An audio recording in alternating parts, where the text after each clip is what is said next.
Nous sommes présentement au Mont-Tremblant afin de faire l'essai de la toute nouvelle Honda Civic Type R, la version la plus sportive de la Civic et aussi la voiture qui boucle la boucle, disons. C'est la dernière déclinaison de la Civic parce que là, déjà, on a fait plusieurs versions au fil des années. Déjà, là, c'est en 2015 qu'elle a été lancée, cette voiture-là, la nouvelle génération, 10e génération de Civic. Et on a vu apparaître, bon, la berline, la coupée, les versions aussi hatchback et voilà maintenant que les versions sportives SI et aussi la version Type R arrive. Et ce qu'on veut démontrer avec cette Type R, c'est qu'Honda a de l'histoire en course automobile. Honda est capable de faire des voitures rapides, est capable de faire des voitures qui se comportent bien sur une piste et on n'a pas eu peur de nous amener ici au circuit du Mont-Tremblant pour nous faire essayer cette voiture-là et ça en est toute une. Oui, c'en est toute une. Et tu parles d'héritage. Il y a des affaires très particulières qu'Honda a insisté. D'une part, en termes de look, quand on regarde la voiture, elle est très, disons, un petit peu monstrueuse dans son look, mais on nous précise que chacun des éléments est là pour l'aérodynamique. Et pour l'avoir essayé sur la piste, je peux te dire que probablement que c'est vrai. Mais la particularité, c'est qu'elle est disponible uniquement en 2 couleurs, noir ou blanc.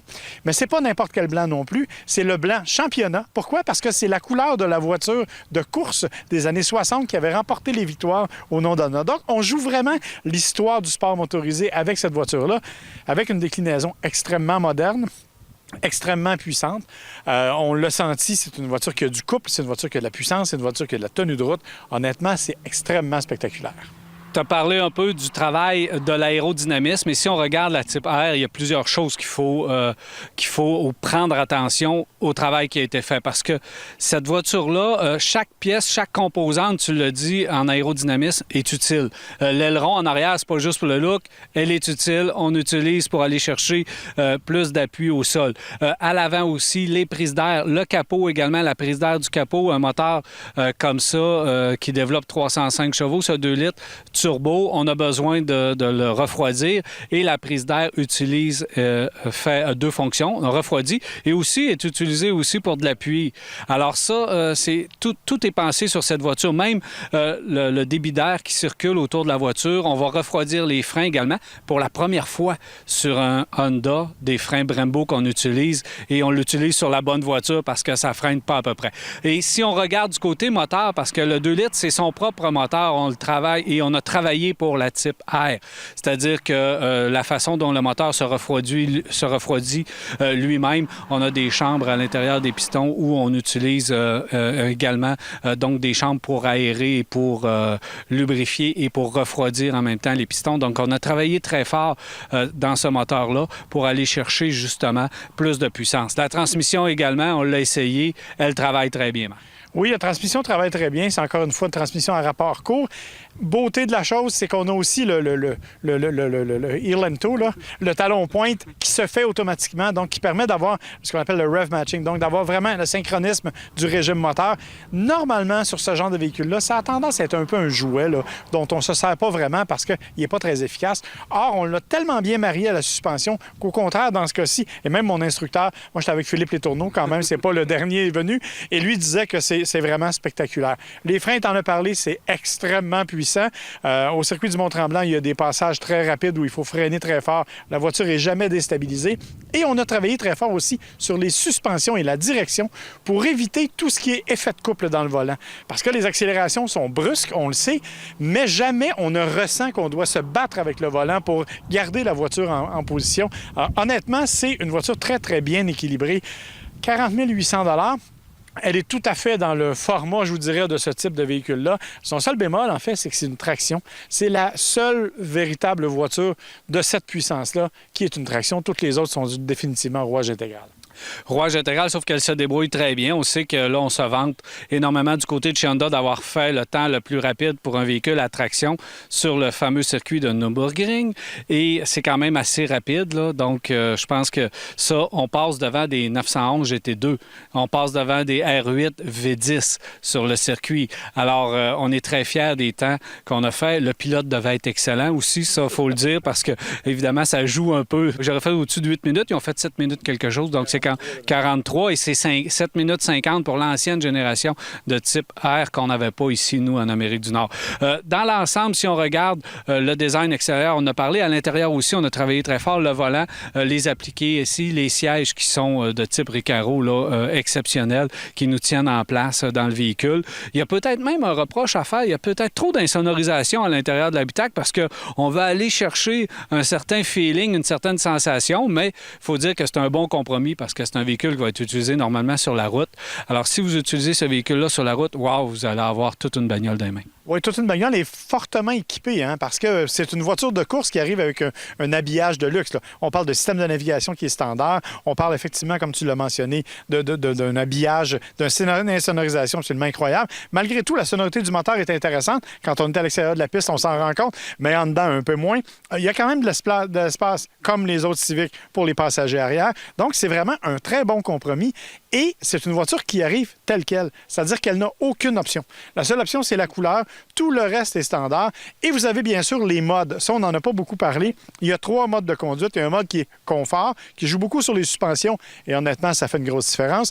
Il y a un mode sport. Et dans le cas de la type R, il y a le R plus R, en fait, où là, vraiment, c'est le système le plus rigide qu'on peut avoir. Et sur la piste, ça fait vraiment une différence. On ressent qu'il y a à peine un transfert de poids avec le véhicule. Bref, c'est une très, très belle réussite. Honnêtement, je t'avoue avoir eu quelques réticences à l'origine parce que je trouvais que le look était un peu extraterrestre et que j'avais conduit des rivales, notamment la Focus RS, qui m'avait fortement impressionné. Mais celle-ci m'a vraiment impressionné. Ah oui, puis je pense que le look, c'est vrai qu'il est un peu particulier, puis c'est pas tout le monde qui va apprécier le look. Les jeunes un peu plus et vont s'identifier davantage à cette voiture-là. Le bon coup au niveau du design, bien, on a le devant, évidemment, qu'on connaît du Civic, mais à l'arrière, avec les 3 sorties d'échappement, le centre, c'est un résonateur pour quand tu démarres la voiture, ça donne un son un petit peu plus sportif. Alors, dans l'ensemble général, je pense qu'on a fait un bon travail. La traction, on va se faire agacer un peu du côté de chez Honda parce qu'on a un véhicule à traction, puis que les autres ont l'intégrale, mais ils disent que le rapport poids-puissance, l'équilibre du véhicule est supérieur en ayant une traction seulement. Puis, évidemment, le temps sur le Nürburgring, bien, c'est la défaite ultime pour dire, bien, regarde, on est les plus rapides, pourquoi qu'on mettrait un rouage intégral? Mais quand même, pour nous, au Québec, ça nous touche un peu plus parce que tant qu'à payer 40 000 on veut l'utiliser à l'année. Elle va être utilisable à l'année, mais sauf que quand il va faire tempête ou qu'il fera pas beau, on se calme un peu avec cette voiture-là. Autre chose, donc, 40 quelques mille dollars dans les prix de la concurrence et impressionnante partout, à tous les points de vue, freinage, accélération et tout. Vous allez vous amuser avec cette voiture. Autre voiture qui est plus loin en arrière un peu, c'est la Civic SI. Oui, la Civic SI qu'on attendait aussi depuis longtemps parce que beaucoup de gens rêvent de la type R, mais ont les moyens de la SI. Donc, c'est une voiture qui est évidemment beaucoup moins puissante, mais qui est quand même, ma foi, très rigide dans sa structure. Et ça demeure, on a gardé la personnalité sportive que les anciennes SI avaient.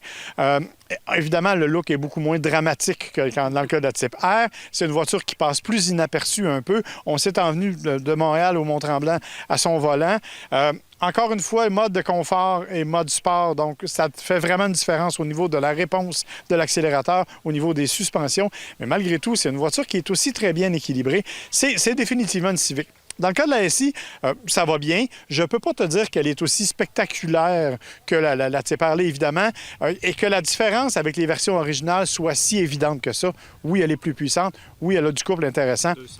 205 chevaux à peu près. Mais ça demeure quand même une voiture qui est, je te dirais, plus passe-partout, plus ordinaire un peu. Elle va bien, mais à 28 000 c'est sûr que c'est un compromis extrêmement intéressant. Ben oui, elle est disponible aussi coupée et en version 4 portes. Je pense que ça, c'est un gros plus du côté de chez Honda. Donc, ça fait avec la Type R, la Civic, la compacte, qui est déclinée en le plus de versions différentes possibles. Moi, le temps que j'ai passé derrière le volant de la SI, j'ai vraiment apprécié. D'abord, le mode de conduite sert vraiment quelque chose. La direction devient plus rigide. La voiture se comporte très bien sur la route. Tu sens qu'elle est bien assise, cette voiture sur la route. Alors, quand même, on va chercher pour 28 000 c'est le prix de la Touring ou à peu près. Donc, on va chercher un côté sportif assez intéressant avec la SI. Un petit look un peu différent également. Et vous allez avoir une voiture qui, si vous voulez vous amuser un petit peu, va vous donner du plaisir dans cette version-là et avec un agrément aussi, des sièges qui sont qui nous soutiennent un petit peu plus aussi dans la SI. Alors, c'est une voiture qui est le fun. À 28 000 je pense qu'on en a encore une fois pour son argent. Ouais, la différence cependant avec la SI, c'est qu'il y a des options qui peuvent s'ajouter. Donc, inévitablement, le prix va considérablement augmenter dans certains cas, contrairement à la Type R qui, elle, arrive tout équipée. Mais malgré tout, tu as raison, c'est vraiment un bon compromis. C'est je dirais, si la berline traditionnelle ne vous satisfait pas, la SI devrait tout à fait répondre aux besoins des gens qui ont envie d'un petit peu plus de vitamine là, quand ils appuient sur l'accélérateur.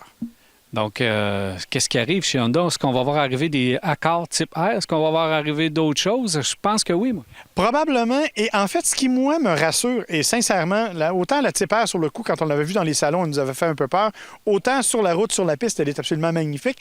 Et ça nous donne une idée que Honda s'en va vers un design probablement beaucoup plus raffiné aussi pour tous ces modèles. On a vu déjà des photos espions de la nouvelle Accord qui va reprendre certains des éléments de la Civic. Alors oui, étonnez-vous pas de voir une Accord plus dramatique et de voir une Accord Type R, mais là, je vais être là pour le lancement, c'est sûr. Merci, Marc. Merci.